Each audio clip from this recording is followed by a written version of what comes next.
Nah, di video ini kita akan bahas tuntas kenapa justru warga negara Singapura, khususnya Gen Z-nya, 52% dari mereka itu komplain. Kenapa? Biaya hidup mahal, gajinya itu tinggi, betul 52 juta per bulan, tetapi mereka itu boleh dikatakan sangat sulit untuk menabung. Bahkan beli apartemen aja sulit. This care, comcare, what care, all this. But when you go and apply, you think easy to get. Makin banyak ya orang Singapura yang rasa stres atau kewalahan karena tekanan mental, beban persaingan, dan Guys, negara tetangga kita satu-satunya yang bisa dibilang negara maju di Asia Tenggara, Singapura, ternyata menghadapi krisis yang lebih besar daripada yang kita alami. Di mana mata uang Singapura yang terlalu kuat membuat rakyat Singapura ini stres, pusing bagaimana untuk mengatur keuangan. Oke lah, mereka gajinya 50 juta per bulan, tapi teman-teman, biaya hidup di sana tidak kurang, tidak lebih, teman-teman. Bisa 10 kali lipat lebih mahal daripada di Indonesia. Mungkin kalau di Indonesia pengeluaran kita cuma 3 juta sebulan, 4 juta lah. Tapi di sana bisa sampai 40 juta. Sedangkan gaji yang terbilang besar di Indonesia 50 juta, ternyata buat biaya hidup saja sudah hampir habis 90%. Jadi mereka cuma bisa saving 10%, dan itu pun teman-teman, ya mereka nggak bisa menggunakannya untuk hobi mereka. Jadi ini sebuah polemik, ya, dilema negara kaya tapi warganya putus asa. Kok bisa ya? Apa yang sebenarnya salah di Singapura? Bahkan informasinya ribuan orang Singapura ini pindah, teman-teman, ingin buka usaha di Indonesia. Dan ini tentu menunjukkan bahwa kualitas hidup di Indonesia ya tidak buruk-buruk juga. Oke, mata uang kita sekarang 18.000, kita akui, teman-teman. Tapi ya kalau dibandingkan dengan Malaysia, dengan Singapura, ya masih lah jauh lebih mending, teman-teman. Saya nggak mau ngebahas soal politik, tapi ngelihat ekonominya, dunia sekarang memang sedang krisis. Nah, teman-teman, negara tetangga kita juga kena.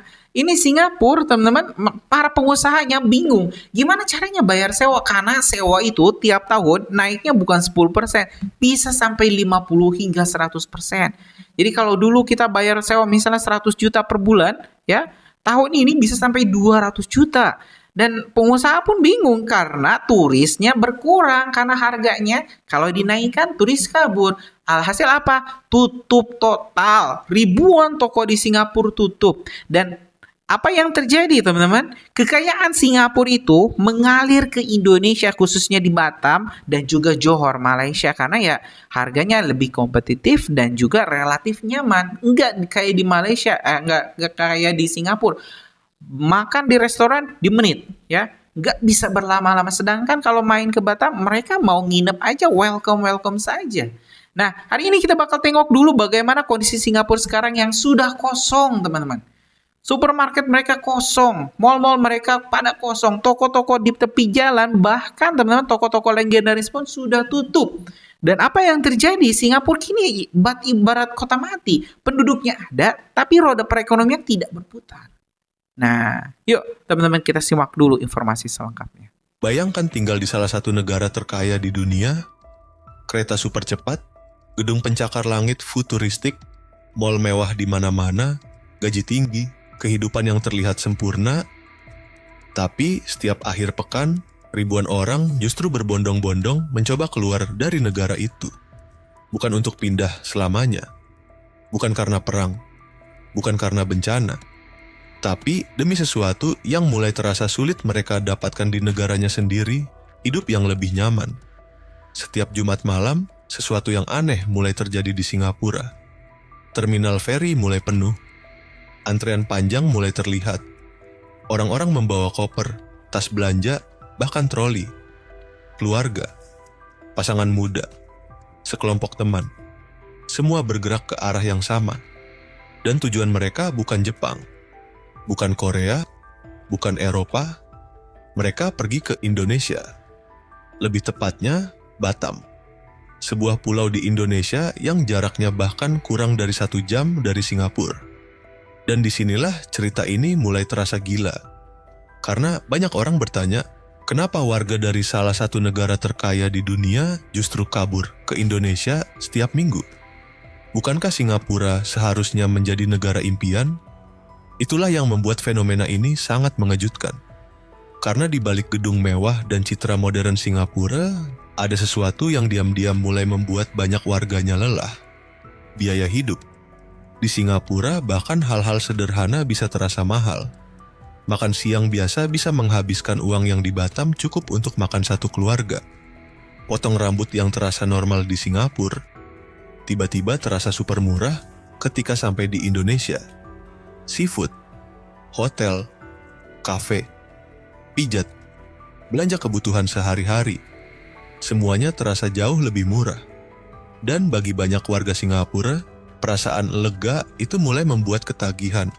Ada yang pergi setiap akhir pekan, ada yang menginap beberapa hari, ada bahkan yang mulai membangun gaya hidup setengah Singapura, setengah Indonesia. Dan bagian paling gilanya, fenomena ini terus membesar.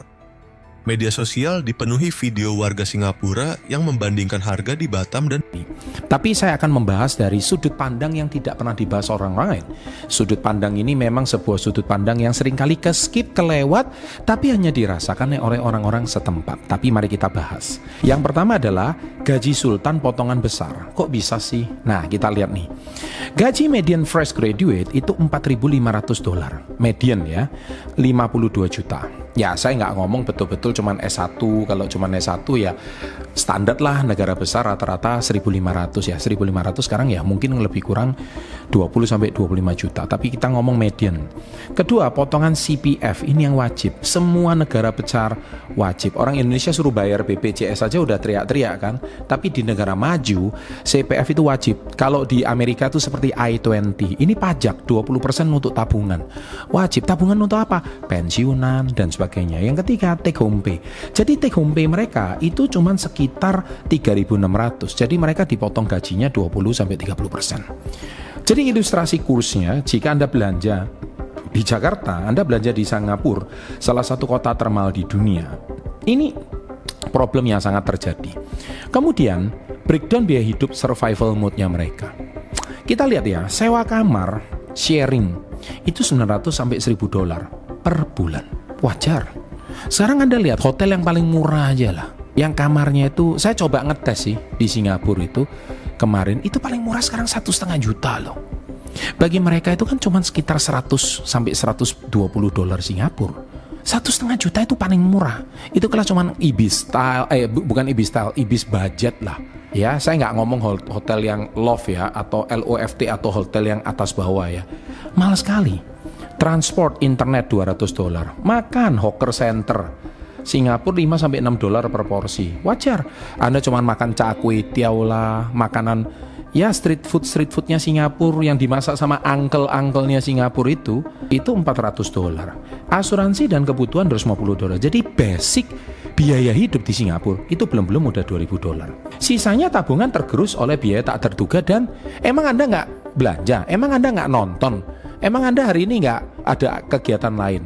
Jadi biaya hidup pokok itu udah pasti 2.000. Bisa Anda bayangkan kalau sudah 2.000 apa yang terjadi? Kita lihat nih. Belum lagi kepotong sama treadmill effect. Treadmill itu apa sih? Kayak Anda itu lagi kejar-kejaran. Ya, kalau treadmill itu kan Anda dipaksa. Anda sudah mau napas sebentar, Anda dipaksa untuk gerak lagi. Jadi pertama daya beli Singapura $100 Singapura cuma sepertiga daya beli nilai setara di Jakarta. Belum lagi biaya hidup naik 5-8% per tahun. Seperti Anda tonton video saya sebelumnya tentang Singapura yang agak tumbang itu, gaji naik 2-3% per tahun. Tapi tonton video ini sampai selesai, Anda jangan negatif dulu. Oh, nggak seperti yang Pak Chandra katakan. Sabar, tonton dulu. Ini kan namanya sisi lain. Kesimpulannya, seperti lari di treadmill, lelah tapi Anda nggak kemana-mana. Jadi seperti kata Robert Kiyosaki, rat race. Jadi rat race itu kan seperti kayak tikus yang berlari di hamster yang lari di lingkaran itu. Itu kan rat race namanya. Nah, jadi negara kaya raya atau tax haven, kenapa Singapura kaya? Nah, ini kita juga bahas sisi yang lain. Jangan salah loh, Singapura itu salah satu negara di Asia loh, bukan cuman di ASEAN, di Asia yang paling kaya. Singapura. Ada yang menunjukkan berapa banyak uang yang bisa mereka hemat. Ada yang bercanda bahwa Batam sekarang sudah seperti halaman belakang Singapura. Tapi, apakah ini cuma soal belanja murah? Atau sebenarnya ada sesuatu yang lebih dalam sedang terjadi? Karena ketika warga dari salah satu negara terkaya di dunia terus-menerus mencari pelarian ke negara lain hanya untuk merasa hidup lebih nyaman, orang mulai bertanya pertanyaan yang cukup berbahaya. Apakah Singapura mulai terlalu mahal? Bahkan untuk rakyatnya sendiri? Untuk memahami kenapa ini bisa terjadi, kita harus melihat seperti apa kehidupan nyata di Singapura.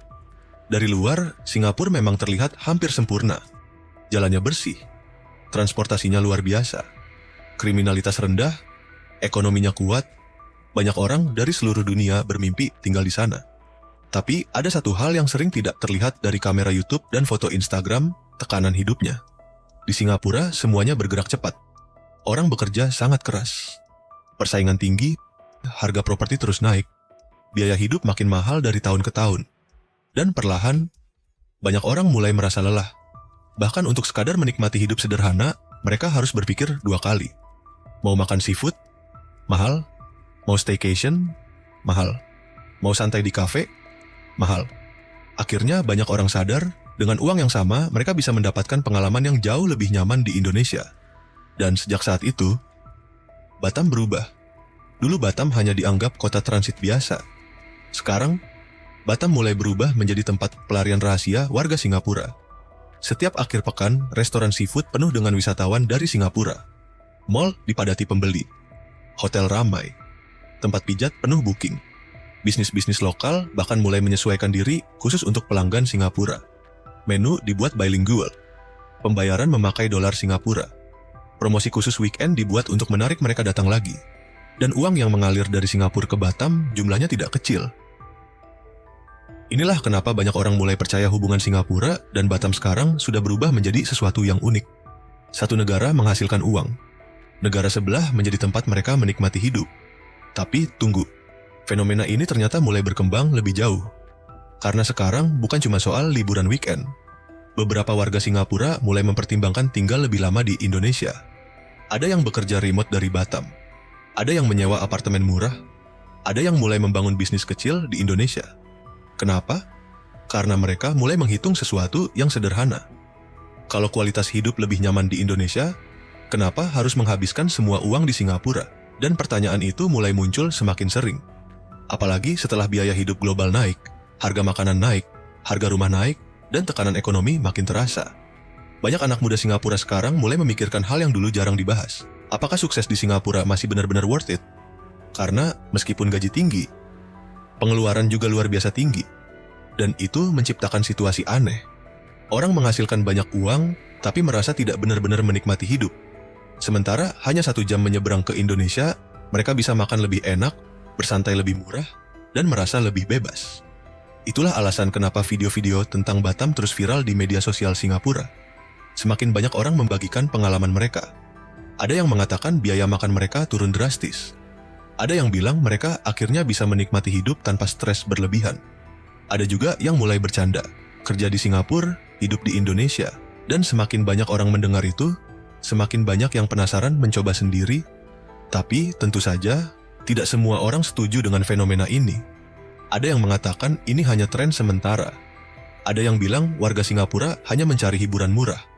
Ada juga yang percaya hubungan ini sebenarnya menguntungkan kedua negara. Namun, satu hal tidak bisa dibantah.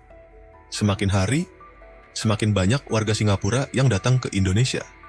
Dan ketika sebuah negara super kaya mulai bergantung pada negara tetangganya untuk kenyamanan hidup, itu membuat dunia mulai memperhatikan. Apakah ini hanya tren biasa? Atau ini tanda bahwa bahkan negara terkaya sekalipun tidak bisa lari dari tekanan biaya hidup modern? Karena mungkin kemewahan bukan lagi soal siapa yang punya gedung paling tinggi, tapi siapa yang masih bisa menikmati hidup dengan tenang. Dan ironisnya, untuk semakin banyak warga Singapura, tempat itu mulai terasa bukan di negaranya sendiri, melainkan di Indonesia. Ya, itu teman-teman informasinya sudah kita simak. Jadi sekali lagi teman-teman, kemewahan itu bukan siapa yang hidup lebih tinggi, tapi siapa yang bisa menikmati hidup dengan tenang. Oke, mereka gaji 50 juta, 60 juta, tapi biaya hidupnya mungkin bisa sampai 70 juta, teman-teman, 80 juta kalau nggak berhemat. Sedangkan di Indonesia UMR 4 juta, 5 juta, tapi biaya hidup bisa ditekan kan, kita mungkin hanya 3 juta, 2 juta, ya mungkin memang nggak beda jauh. Cuman ya kita nggak stres-stres amat teman-teman, masih bisa makan, nggak kayak orang-orang Singapura yang benar-benar hidupnya teman-teman harus diatur sedemikian rupa biar cukup itu uang yang kelihatannya besar ternyata setelah dibelanjakan ya nominalnya tetap saja sama seperti di Indonesia. Gimana menurut kalian teman-teman? Punya pendapat lain? Coba tulis di kolom komentar, kita bakal diskusikan. Terima kasih. Assalamualaikum warahmatullahi wabarakatuh.